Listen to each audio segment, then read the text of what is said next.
Dayberry, Rivals.com, here with National Recruiting Director Adam Gorney. The final rankings for the 2022 class have been released. And Adam, I wanted to get a few names from you. This is always a fun subject. A few guys that we might regret not making a 5-star. So who would that be? Yeah, you can only have so many. We like it to be around the number 32. We don't really force that number, but if we can get there, we do.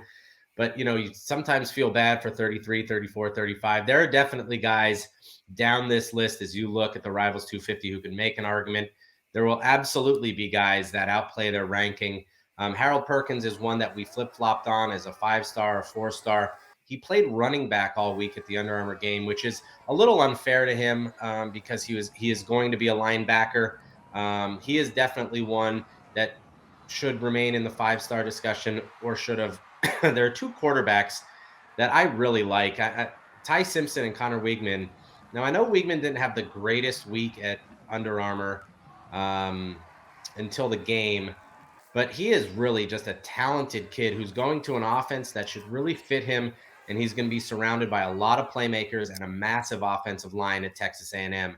And so at 35, which is right outside the 5-star range, I think that's a guy that we might regret. Ty Simpson is another one, a coach's kid going to Alabama, kind of the heir apparent to Bryce Young there. You obviously know the offense is going to be called well. He's going to be surrounded by a lot of playmakers. He's just kind of the gym rat type quarterback that could really have a great career in Tuscaloosa and beyond. And two other names. Branson Robinson is a guy that we dropped from 5-star. Running back is not a priority position in the NFL, but in terms of college production, and I understand Georgia has had 3 or 4 guys that they've used this year. Zamir White was a 5-star, doesn't necessarily project as a first rounder. James Cook was a 5-star, doesn't necessarily project as a first rounder. I get that.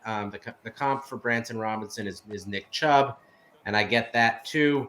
But at that, being so physical and being able to run between the tackles and get to the edge when needed, I think that's a guy that we might look back and regret. And one of the guys that I think, actually 2 receivers that I think really could outplay their ranking in terms of, they're ranked very, very high, but could even be superstars ahead of that level, are Shaz Preston and Chris Marshall.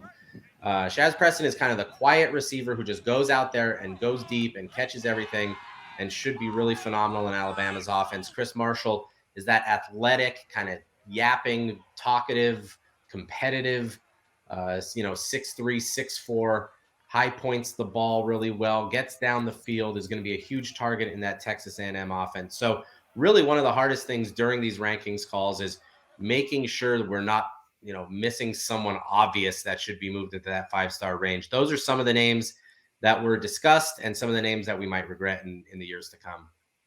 All right. Well, in a few years, you can bet that everyone will let us know if we did get anything wrong. So that's always for sure. So, Adam, thanks for your time. I'll remind everybody to stay here on Rivals.com throughout the week for more information on this final update for the 2022 class.